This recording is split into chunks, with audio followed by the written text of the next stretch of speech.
Hey, God, what? I'm ready to go. Okay.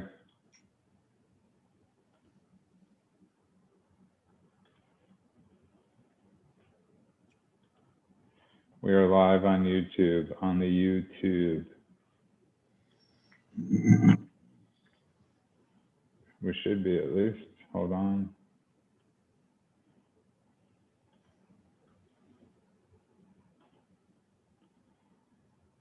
Okay, we're live on the YouTube. Where's Kent LaCourte? We're waiting on him.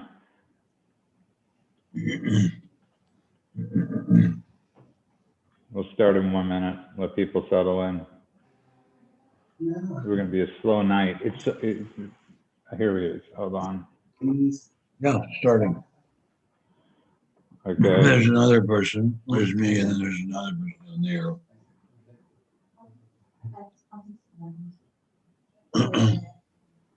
Hey, Ken. Howdy, is this, here we go. Just a heads up. Oh, you look great. Oh, you got that blue thing going again. Again, how are you, sir? Very You got good. How are man. you, sir?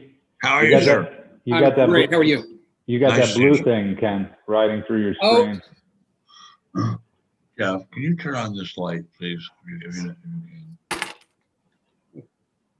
Okay, you're perfect. Perfect.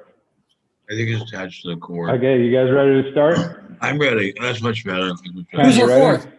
That's better. Media Action Network. I want to welcome everybody to the world according to Ben Stein. We are joined again by Ken LaCourte, founder of the Media Action Network and former Fox News guru Maverick, helped started it. And of course, first of all, how are you, Ken? I'm great. How are you? I'm divine. And of course, we are welcomed by economist, lawyer, writer, husband, father, grandfather, former shoe salesman, America's humble servant, Benjamin Jeremy Stein. We salute you. How do you do, sir? How are you, one and all? How are you, one and all? Can you hear me? Can you have sound? I can hear you great, or I can. I could hear you perfectly.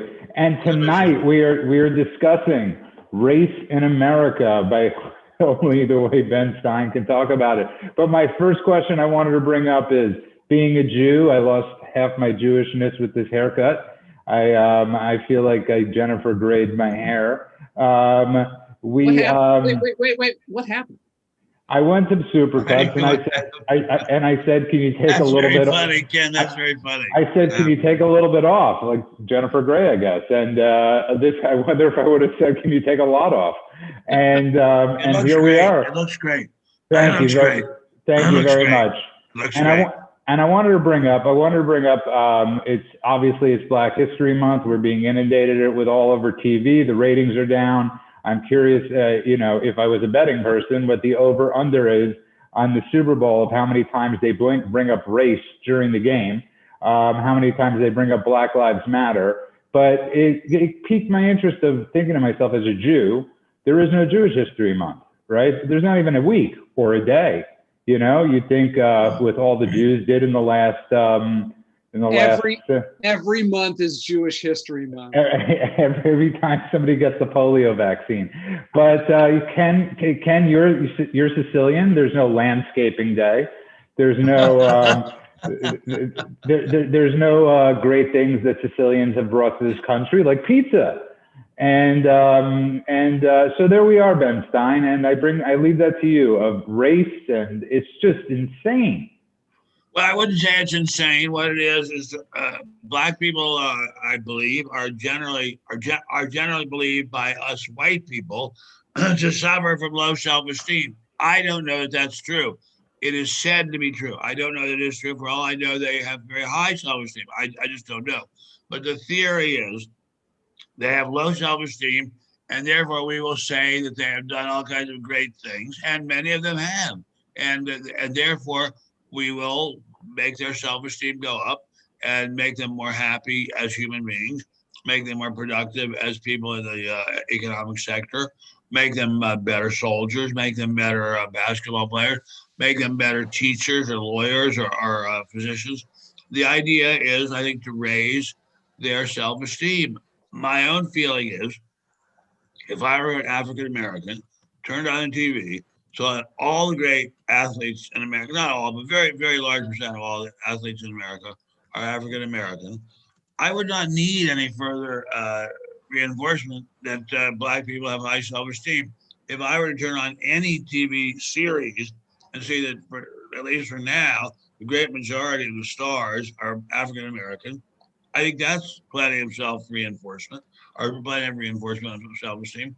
Uh, I think a long time ago, Blacks were mocked and humiliated in the mass media, and it was felt that it's time to hold them in high self-esteem. I don't think white people should be making those decisions for Black people. I think Black people can make those decisions for themselves. That's obviously a minority point of view. What say you, Ken? I can't project myself into a Black American.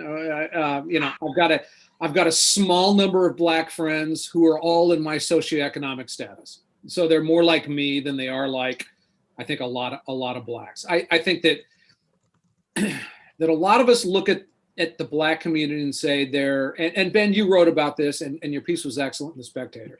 You wrote about, hey, here are the things, if you look at them as a community, that they're coming up bad on, and it's education, and it's crime and punishment. It's family structure, drug abuse, alcoholism. 100%. And there are good things about it. Many good things about it. And you came to a conclusion that most many people, good things. Gee, how old are you, Ken? How old are you, my friend? How old are you? 56 tomorrow. But Ben, let him finish complimenting. Ben, let him finish complimenting. Yeah, but let him. Don't worry, we're good. No, but my point is, I can very well remember when it was common for Black people to be mocked. The only time Black people were brought up was to mock them, and in the mass media. So I think we're well past those days, and that's a good thing. It's a very, very good thing. Have we gone too far to the past where it's a kind of comical ass kissing of Black Americans by Hollywood? Obviously, yes. I mean, the amount of ass kissing by Hollywood of Black Americans is embarrassing. I grew up in that, where when I grew up in let's say the mid 70s, gays were still mocked. I mean, the only gay guy that you saw was the over the top queer on Soap, right? But Blacks were all doctors and lawyers, and they were just getting to the point of saying, maybe we need to portray this group of people in a better way. And now, of course, you can't have a Black bad person in the movie without losing funding. But you made a very 100% true statement in your Spectator article, which was excellent, and something that was also just verboten to say today, if I can use a German word. And you talked about two aspects. One is that Black Americans, like humans, tend to say the problems that I have are not my problem. Somebody else did this to me. It was systemic racism. It was this. It was that. My lot in life. I'm fat and slow because big cereal made my Fruit Loops too tasty. And you made the point about the nonsense of systemic racism, because we all know that. I mean, look, you try to have somebody explain that term to you coming from the left, and it all comes down to, well, we have unequal outcomes, and therefore there must be unequal what? Unequal outcomes, and so therefore there must be systemic racism. My side lost the race. There's something unfair going on. The interesting thing is, systemic racism against Blacks is a non-starter in America. It doesn't exist. It did once exist. It does not exist. It did once, but it's like, if anybody's trying to pretend to be something, it's whites trying to be Blacks. I mean, I had a friend who was just very kind of hardcore against this. He had a son and a daughter, and his daughter, he said, I'm not going to play any of the race stuff when she's going to college. She went to Long Beach State. For his son, he's like, all right, because he was Hispanic, or his wife was Hispanic, and he was Armenian. He played that up. Kid got, and he was a little bit smarter. Kid got, God, I hope they're not listening. Kid got a full scholarship to USC. when he played up that angle. So systemic racism doesn't really exist, but if you change that word systemic with historic, I'm on their side. Excellent, excellent, very good. Well, it's interesting. Because we've had historical awful treatment of a group that then perpetuated itself through generations, and now we have a group who violence against them isn't outside of the norm. So they have a crazy high level of violence against each other and perpetrated on them. It's a lack of caring about education. It's a you know, I mean, there's a handful of things that I could say, you know what, it actually came because of racism. And now, even though that racism and systemic racism is gone, it's perpetuated amongst their systems. How do we fix that? And that's a harder question that nobody's asking or answering in a good way. Well, can I ask you both a question? And this is being a Jew. Don't you feel at a certain point there's too much pandering? I mean, you know, Ken, I know you're not a sports fan, but it used to be very big in especially college athletics when they would make a certain reference to an African-American, their grade point average being high, right? And I remember I used to sit at home going, thanks. And now they're going out of their way. I find pandering to be one of the most offensive things you could do to any race or ethnicity. You know, that's just me personally. Because you Jews are so smart and you're great at business and we love you. Right, imagine I wish that were true. I can tell you that one Jew on the screen right now is extremely careless about money. Both of us do, but imagine if that was like constant commercials. Wow, you Jews, you made great doctors. Thank you, Jews. Boy, Jews, we need representation. You make great lawyers. Thank you, you Jews. You do a great job, Jews. I would feel horrific. And I mean, if I was a Black person, I would absolutely hate what is going on right now. I'm not talking about the young military. I'm talking about regular, most Black folk, I would imagine, feel this is a lot of pandering. I don't know what they feel. I mean, I'm not them, and their lives are totally different from my life. But I will give you what I think is a capsule summary of the problem. I have a relative, very, very close relative, very, very well educated, went to one of the best women's colleges in America, and had a considerable graduate education beyond that. The other day I talked to her almost every day, and I asked her what she was up to. She said, well, she was fighting against systemic racism. And I said, where do you see much systemic racism where you are? She lives in an extremely fancy neighborhood in New York. And she said, well, no, she doesn't see it, but it's all over, even if she doesn't see it. And I said, how do you know it's all over if you don't see it? And she said, well, you can see because the Black people's family's net wealth is way, way, way smaller than white people's net wealth. And so obviously the only explanation could be systemic racism. And I said to her in a very guarded voice, because I don't want her to have a stroke over the phone, I said, maybe they just are careless about their money because their earnings per hour compared to white people are they're less, but not much less. Whereas their net wealth is enormously less, like 1%, a very, very small percentage of white net wealth. It cannot really be explained by the difference in their hourly earnings. It could be explained by their being extremely careless with the money they do have. And that, it seems to me, not to allow, no one, you're never allowed to say that because that would imply that they're careless people. To me, it would imply that they're human beings. And human beings have all kinds of faults. I offer this fat old Jew you see sitting in front of you as an example. I have every advantage you could have in life, just about, and yet I'm constantly worried about being broke, and I'm nowhere near being broke, not even remotely close to being broke, but I fear for myself about it, and for my family, and for those who are dependent on me. And I think to myself, well, if that's me, with all the advantages I had, what must it be like for a poor Black child growing up in a Black neighborhood with hearing gunshots all around, not even knowing who his father is? That kid must be terrified. He needs all the reinforcement he can get. Maybe Hollywood can give him some. But I think you don't get it from Hollywood. You do not get it from Hollywood. You get it from getting a good education and working hard and saving. work and save are the keys to success in life. Work and save. That is never shown on any kind of TV show. That's what should be shown all through the day, all day. 100%. I can't get past the notion, though, that when you're arguing with your niece about racial matters, she has Not to. my niece. I'm not talking about my niece. Oh, okay. Because I thought she'd call you Uncle Ben. No. It's not my niece. Go with the Uncle Ben joke, though. Come on. Oh, very good. Okay. Sorry. On that note, if you just tuned in, you are listening to The World According to Ben Stein. We're joined by Ken LaCourte tonight from the Media Action Network, and of course, America's humble servant, Benjamin Jeremy Stein. I want to thank everybody for listening and watching on YouTube and downloading us on iTunes. A bunch of shows will be popping up very soon on iTunes. And I want to welcome Said Bye-Bye to Twitter. He just moved to Arizona for a little bit. And Bon Voyage, safe travels. And I want to welcome everybody back to The World According to Ben Stein. We are talking about race, but one of the reasons I brought this up is because I thought, as I was watching a few things, I thought about the pandering thing.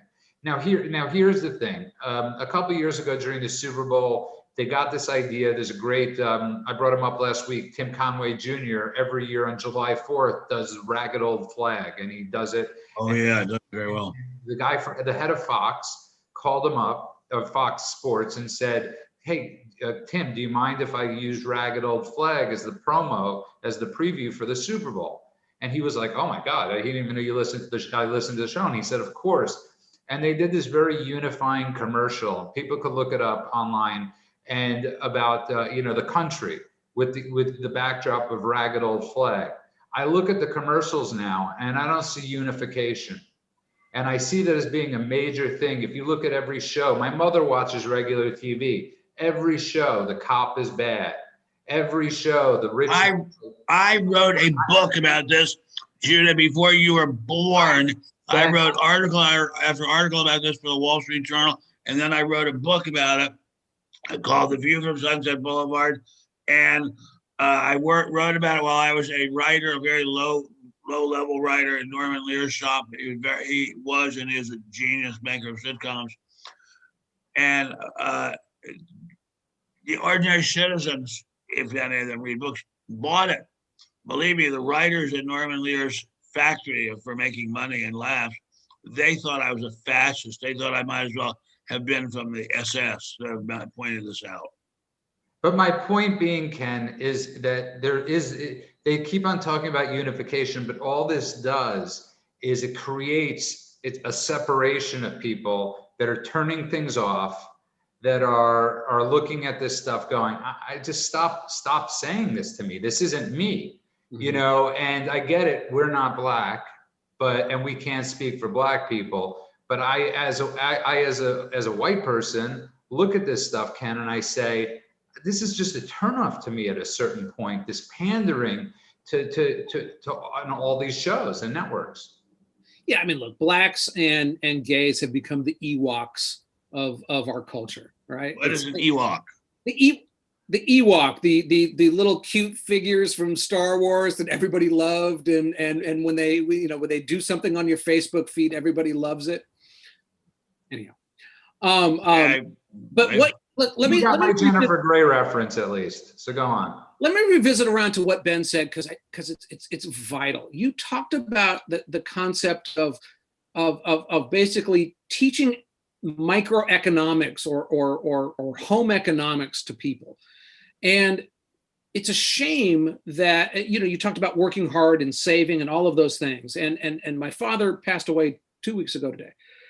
And when? You said 2 weeks ago? About 2 weeks ago. Yeah. I'm so sorry. I am so sorry. My God. I'm so sorry. But the best thing that I learned from him, and he never finished 8th grade, but he ended up retiring on the water because he understood about earn money, spend less than you earn, put 30% of that into something that will create something. So he literally never went to school. He was a blue collar worker he set tile, he did things like, and built houses.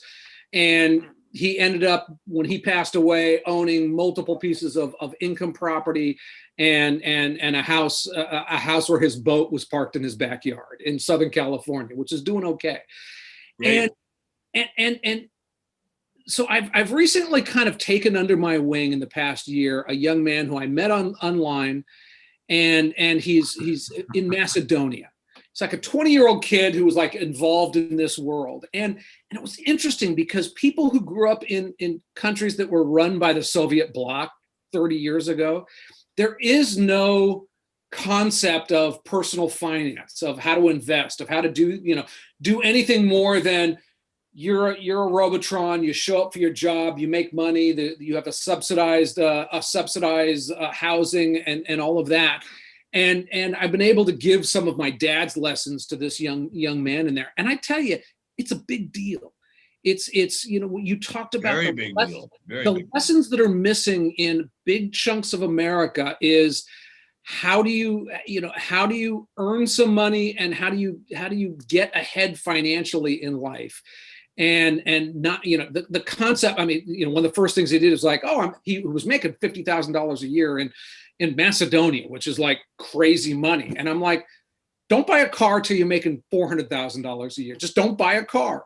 I mean, it's a depreciating asset. It's horrible. You bring that on, you have to bring insurance, you have to bring car, you have to, all of the things that owning a car on there. And some simple lessons like that were eye-opening for people who had never heard them, and life-changing. And my gut tells me we need to help big chunks of America understand the concept of finances, of how to use your money, of how, when I see a young couple and they're like, oh, we just bought a new car, I want to beat them in the head, because it's like, you just bought a $38,000 car that when you drove it off that lot is now worth $32,000. You just lost $6,000, and both of you are working and you got kids. And I mean, there's so many simple lessons of economics that is not taught in the high schools, not taught in college, not taught kind of anywhere. And that's a big problem in America, especially towards some communities where they don't have a dad telling them, here's how to do it. But you're giving very, very, very true. And when those of us who have dads who did teach us this are extremely, extremely blessed. And if I may segue, as we in Hollywood say, if I may segue, this would be a very good time for all of us who are incredibly blessed to still have our dads. And I do not, my father's not living, and yours can obviously pass away recently. Be on your hands and knees with gratitude to the Lord God for letting you have a father. But 100%, I'm eternally grateful. And I'm eternally grateful to President Trump, because my father was able to get the vaccine, and he's been pretty much homebound for about 10 months because he has certain issues where he can't leave the house. So I'm eternally grateful for the warp speed of getting these vaccines out. But I want to get to something you just brought up. Two things, Ken. The reason I laugh quick, I want to get this in the next segment is when you said you were taking care of a young boy. I thought of John Weaver from the Lincoln Project, who this week is. Thank you. You went right to perversion. But go ahead. Of course I did. And Ben, if you're not familiar with the story, John Weaver, who's a never Trumper, who's one of the heads of the Lincoln Project, has been accused by 20 boys of let's just say trying to help them out. I think he got. I don't know what the Lincoln Project is. It's the group that runs ads against former President Trump, and who are never Trumpers. And at this point, I don't know what they are. But I want to get back to what Ken's talking about. It's an extremely important point. What both of you are speaking about is you're talking about a father figure, right? And you're talking about something that's not spoken about. Commercials and garbage of narratives aren't solving this problem. They're only perpetrating it. They're perpetuating it. Well, sorry, I knew I said it incorrectly. Sorry? Perpetuating, not perpetrating. Yes, but go on. So that's my point. It's like, don't you think these things hurt them more than help them? I think anything that lets people blame somebody else instead of taking responsibility hurts them. Now, I see this all the time. I myself am one of the most careless, spendthrift human beings in the world. I wish I could blame it on someone. I can't. I can only blame it on myself. I've made terrible mistakes, but Blame it on Judah. it's your fault, Judah. Yeah, thank you, Ken. Nice Never going, mind. Judah. Forget Nice what I said. going. It's your fault, Judah. I didn't hear you. I'm We're sorry. blaming everything on you. Please do.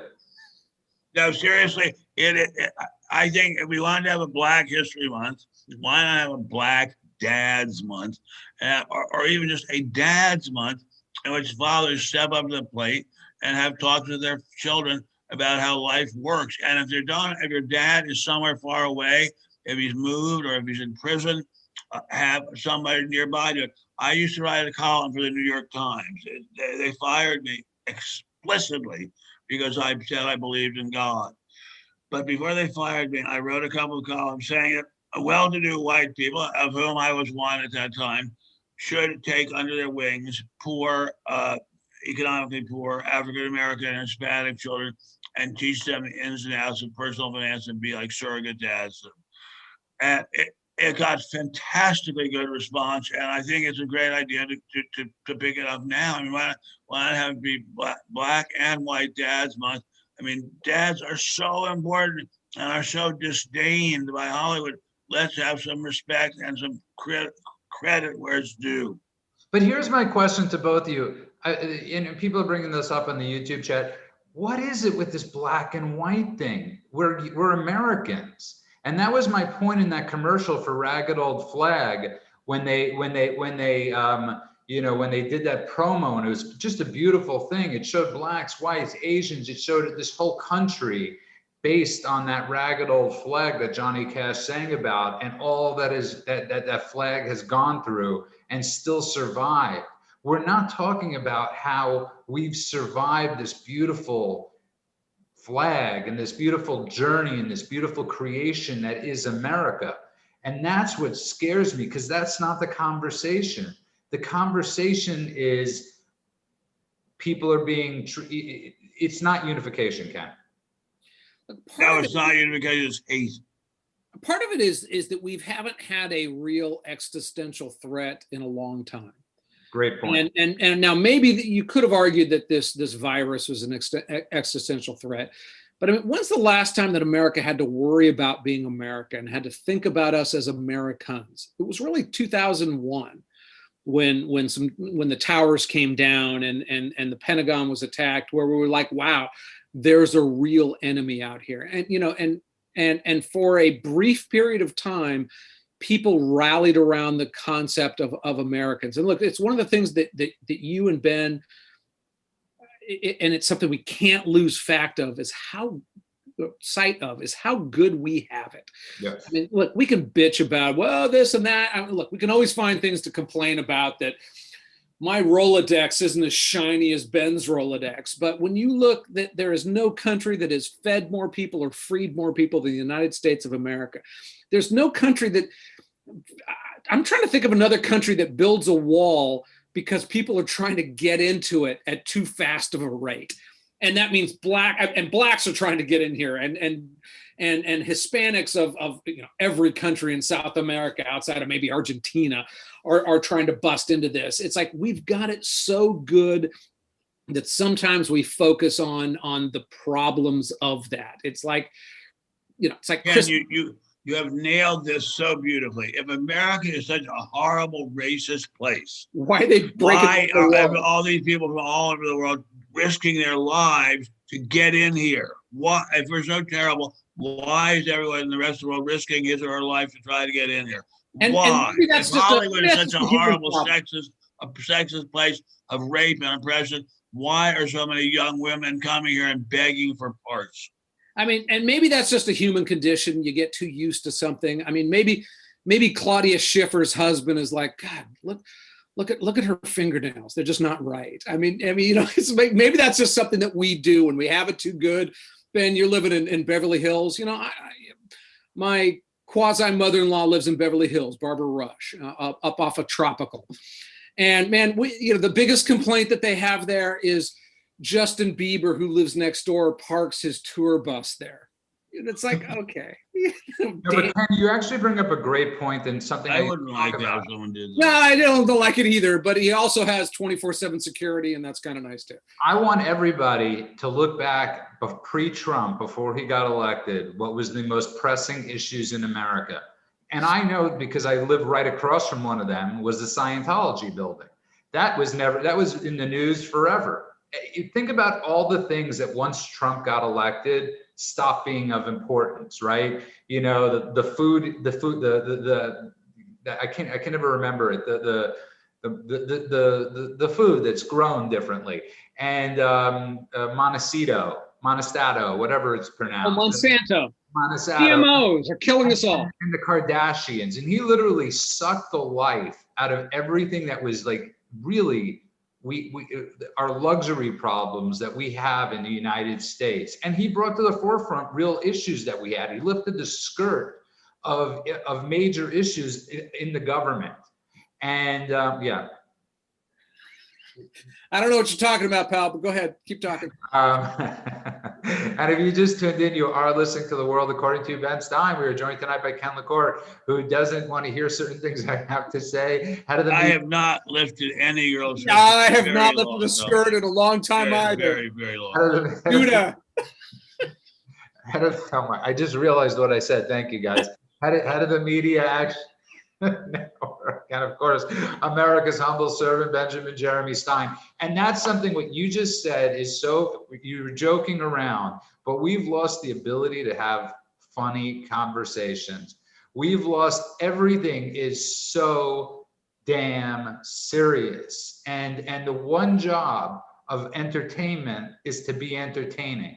And it is no longer entertaining. You can't turn on the television without being preached to, told how bad you are.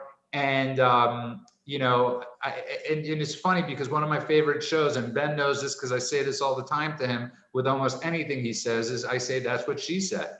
And I think it's one of the greatest, or in Hollywood, I'll say that's what he said. But we've lost that, Ken. Yeah. We lost so much. I mean, I think pendulum will come back. I think there will be a Lenny Bruce. It's like, so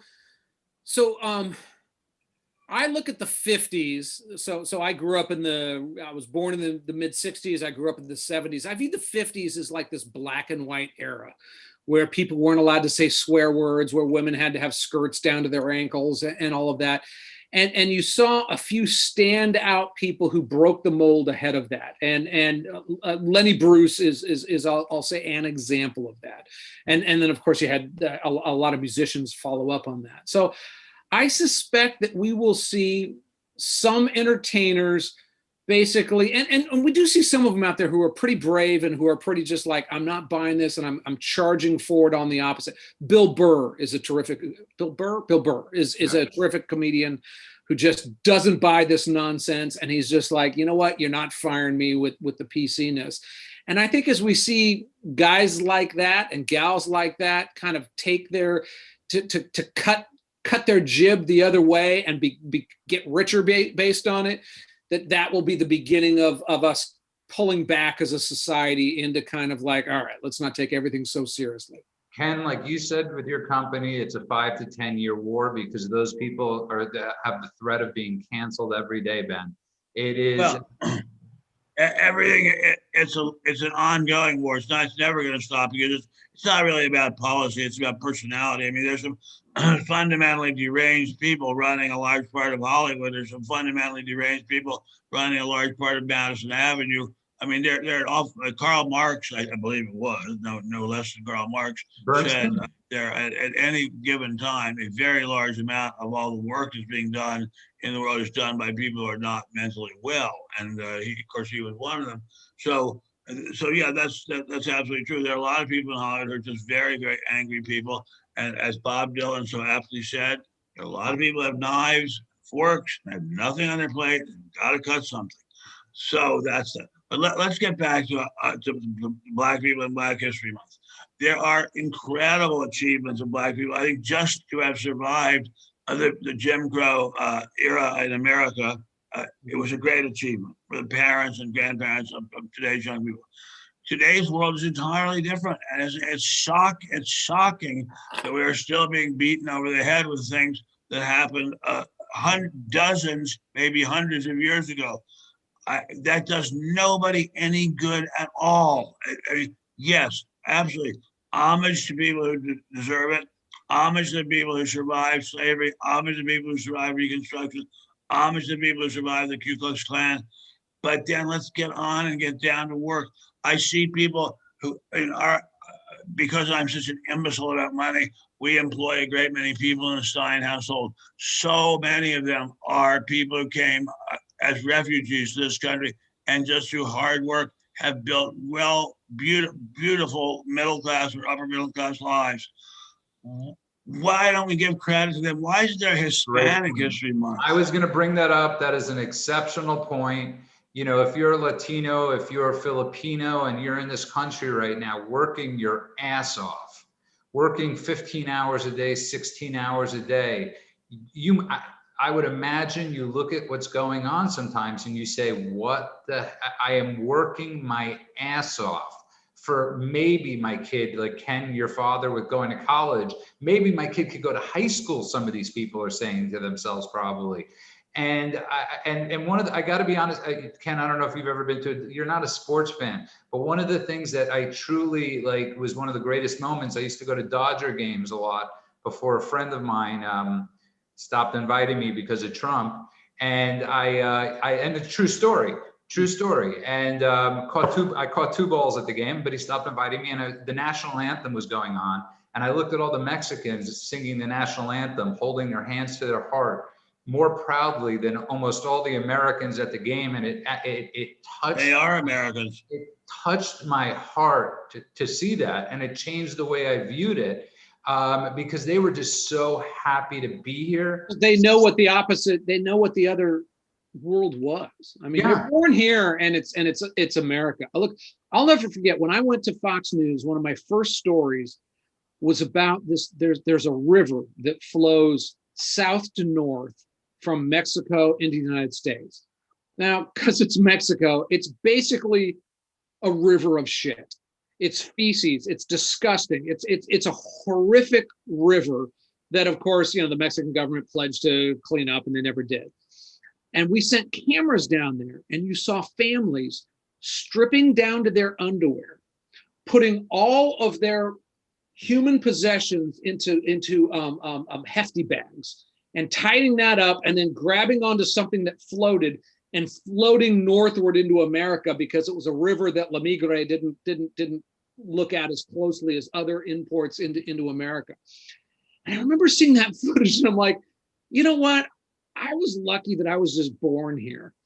But and I don't want to be Mr. Open Borders, but those people deserve to be an American as much as me, because if you're willing to get your 4-year-old and your 6-year-old kid and your husband, strip down to your chonies and float up a river of shit into another country, maybe you should just live here. And it made me think very differently about those people. And I know a lot of people are going to disagree with us in this chat, and they might disagree with us in the chat room, but I am very sympathetic to the cause like you are.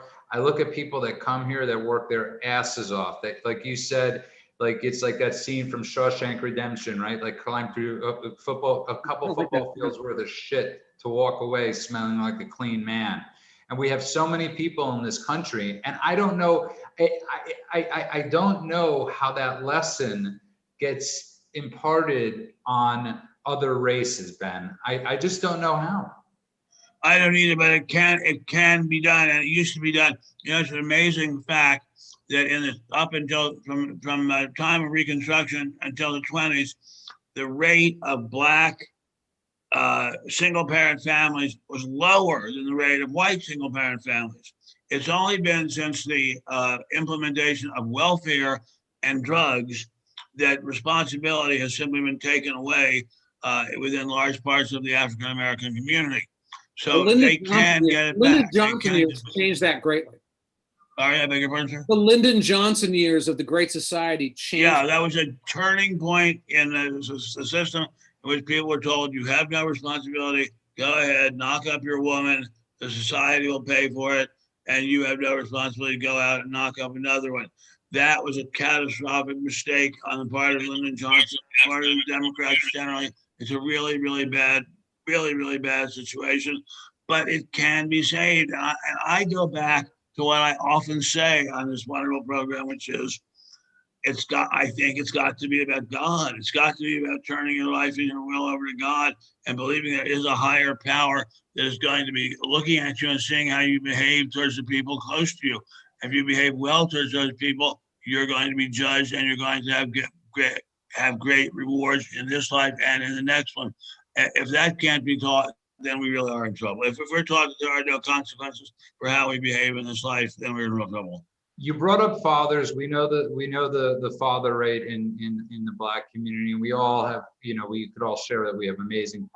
You guys had amazing fathers. I have an amazing father.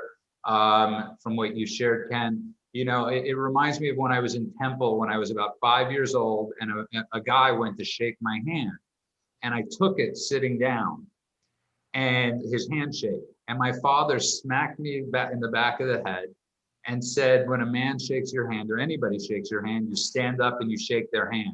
Now, Ben Stein goes one step further and says, you look him in the eye. Every time I leave his house, Ben, I look Ben in the eye. These days we elbow bump or we fist bump. It used to be a handshake. And there's nobody smacking people, and I didn't like my father for that very much, doing that in synagogue. But it was one of the best lessons a person could ever be taught.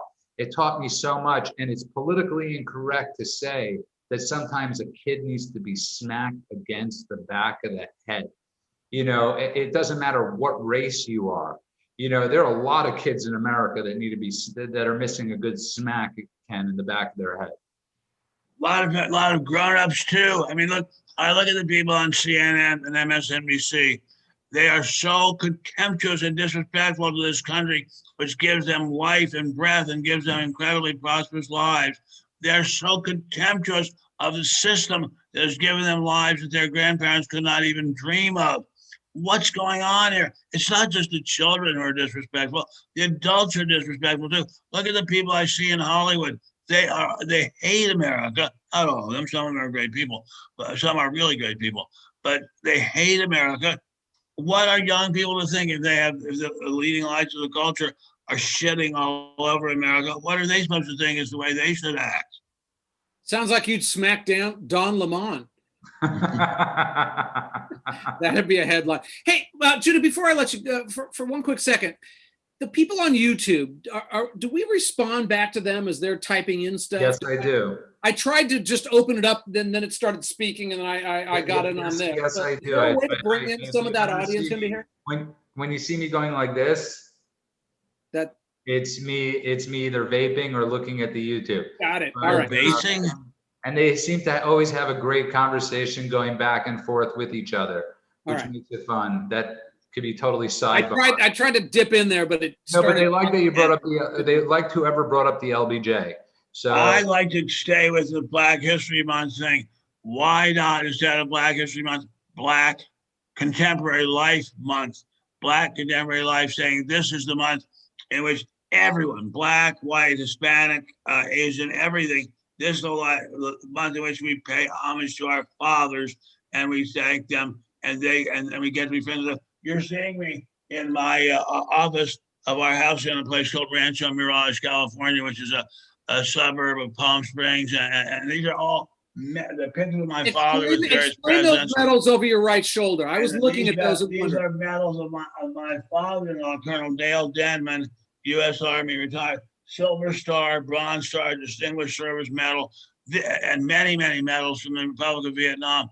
This is a guy who never bragged, who came from a small town in Arkansas, risked his life over and over again. Some of the medals are for his brother, Major Bob Denman, also Prescott, Arkansas, risked his life over and over again at Chosin Valley.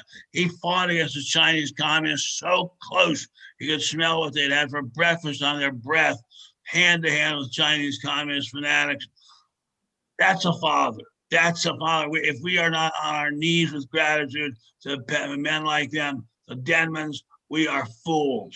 Okay, and let me explain the picture, the other one on the right, because I think it's important we talk about Ben's father. just like I spoke about my father. And Ken, I want you to get back to your father.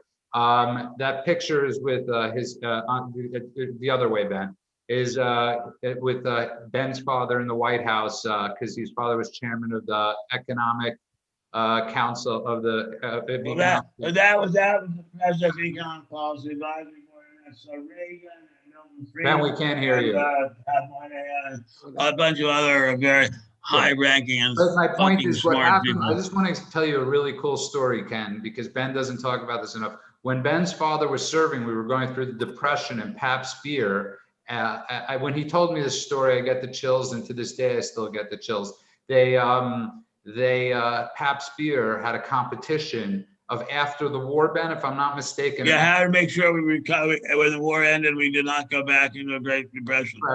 So his father wrote an essay. This is a true story. Wrote an essay, and his mother is at home, and she gets a call, and it's the people from Pabst Beer.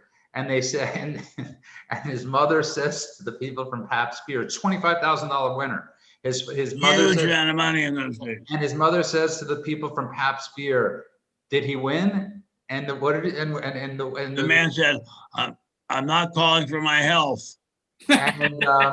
And I just think it's one of the coolest stories. Yeah, you know, Ben, your father. $25,000 in 1948. 1944 was an insane amount of money, and because he was a patriot, that's like a $250,000. Because he was a patriot, he put it all in U.S. savings bonds. If he'd put it in stock, we'd be rich, but he didn't. And what did he say? When he went to college, what college did he go to again? Went to the best small college in America, Williams College in Williamstown, Mass. And he worked to help put himself through school. He worked as a dishwasher at a fraternity that did not admit Jews. At that time, none of the fraternities at Williams admitted Jews. And many, many years later, I said to him, "Did you feel bad that you were working as a dishwasher in a frat house that didn't admit Jews?" And he said, "No, Benji, I didn't feel bad at all. I felt very grateful that I was able to work my way through school, through one of the finest schools in the world in the midst of the worst depression in history." And if you just tuned in, you are listening to The World According to Ben Stein. I get chills every time I hear those stories. I get chills every time I think about my father being the first Orthodox Jew to ever work at Time Life magazine and wear a yarmulke there. I think, and you could find Ken at the Media Action Network. I want to thank everybody that's listening and commenting in our YouTube channel. But I think the point that we're all trying to raise tonight or bring up tonight is that it doesn't matter. You could come from nothing, Ken, like you did, or like not nothing, but having a loving father that worked his butt off and work your way up the chain like you did at Fox News, go to college like Ben's father did, like Ben did. And yeah, you know, I think that's a lost thing that we can't even say that to people anymore, I think is the point. You can't say that to people. Like, look what I came through. You can do it too. I didn't, and by the way, I did not have to work my way through college. Everything was paid for by my parents, but because I had the example of my father, I did work anyway, even though my parents said I didn't have to. Because I had the example of my father, I did work. And my son, who unfortunately had the example of an extremely decadent, luxury-loving father, namely this fat old man you see looking into the camera. Not fat. He got a very different lesson about life. How'd that work out? Not well at all. It's tricky figuring out the lessons you send down to your children. You know, we hear so much about privilege in America, and you know, and of course it's all pulled into race. You're privileged because you're white, and it's like, you know, my race was about number 12 on my list of privileges. Yeah. You know, being born in America. Being born to two parents who weren't screwed up on whatever so many people are screwed up on. Being born to people who said, I'm going to push off current happiness for future happiness. You know, the mentors that I've come up with. I mean, we're all very privileged in many ways, and being American is certainly has to be in the top 3 on anybody's list. And race is in there somewhere, maybe, but it's you know, it's well after the fact that I have my health and I had some brains and I was born in this country and all of those things. And it's a disappointment that that's lost so much on so many people right now. Because we're not allowed to say it, Ken. Yeah, but I will say it because I like to say things you're not allowed to say. Even if you are a black young man in America today, your life is so much better than it would be if you're a black young man in Africa or any other country. A wonderfully smart columnist for the Washington Post many years ago went back to Africa, black man, and he looked at the lives of people who had grown up roughly with his ancestors who came to America as slaves. And he said he is so grateful that his ancestors were brought here, even as slaves, a horrible condition compared to what would have happened to them if they'd stayed in Africa. That he's so grateful that he gets to be in America, even though his ancestors were slaves.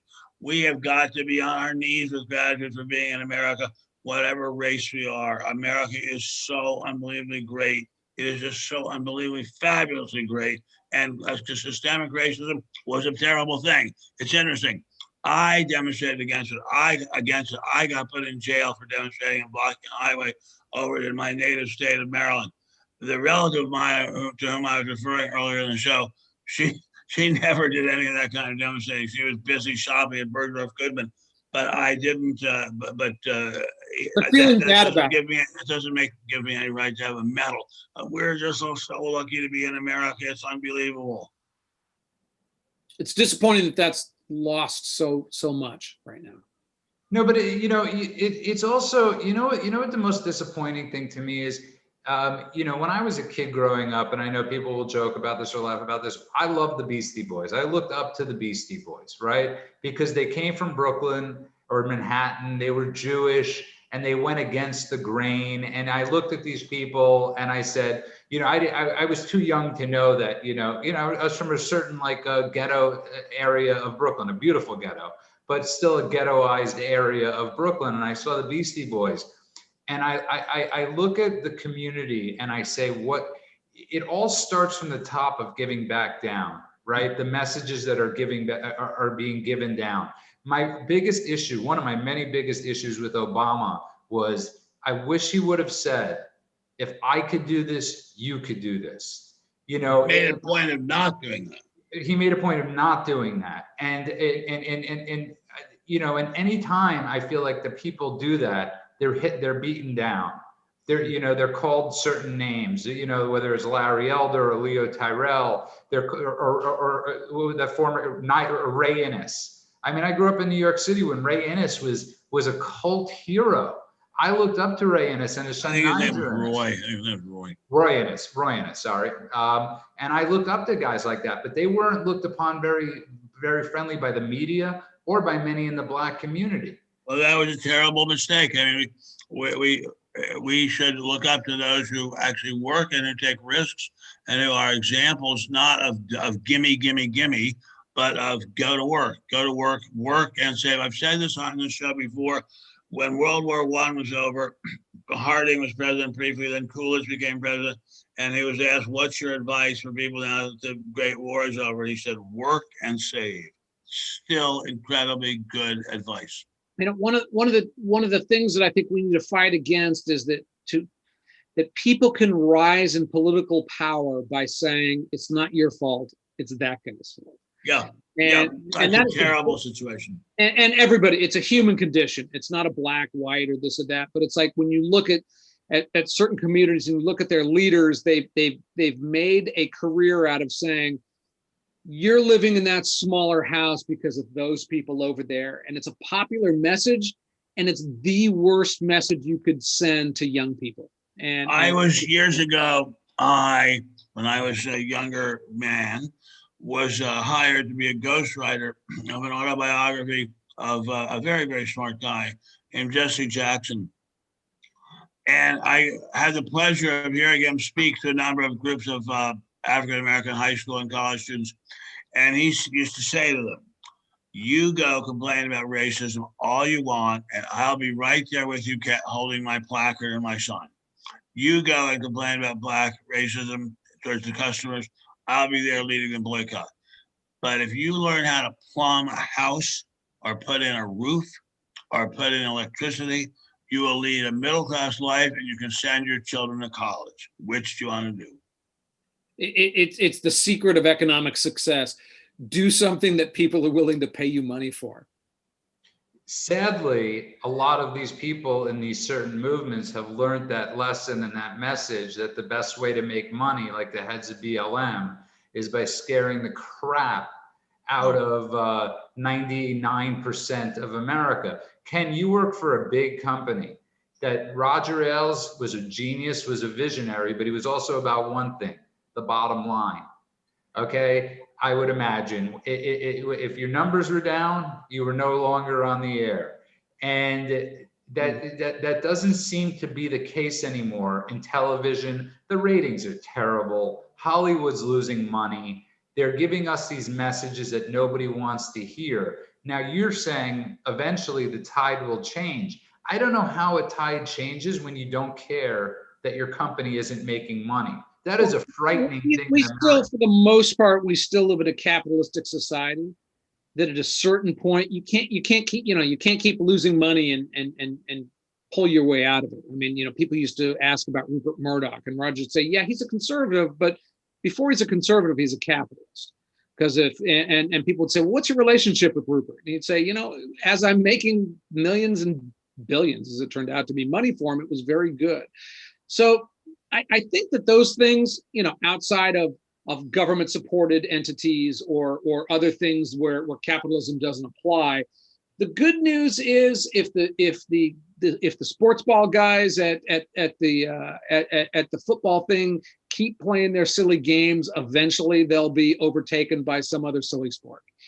And the concept of capitalism does have a concept of rewarding the successful and the unsuccessful die. And that's obviously capitalism's strength is allowing the companies who stop caring about their customers or whatever those things are to go by the right wayside, and the winners will pick up the dredges on that and earn more and be dregs, more on dregs. And I must go. I'm very tired. This conversation and on that note, if you just tuned in, we are going to leave you on that message of Ben being tired. It's a strenuous. I'm tired because I'm so tired of I'm so tired of Hollywood beating us over the head with things we didn't do. You know what I think we need? I think we need a song. Oh, beautiful for spacious skies, for amber waves of grain, for purple mountains' majesties above the fruited plain. America, America, God shed his grace on thee and crowned thy good with brotherhood from sea to shining sea. Avenge us, Wolverines. We thank Ken LaCourte from Media Action Network, and of course, Benjamin Jeremy Stein, our America's humble servant, but of course, the most important people, the people who listen to us on YouTube and download us on iTunes and Stitcher and all that fun stuff. Thank you. We will see you again Tuesday night. Ken LaCourte, you rock. Ben Stein, you rock, Ken. You rock. You rock. Power to the people, right on. Power to the people, right on. Okay, now I don't want to leave because now I'm thinking about Ball of Confusion by the Temptations, and that was an incredible song. People moving up, people moving out. We don't have to go to bed now. All because of the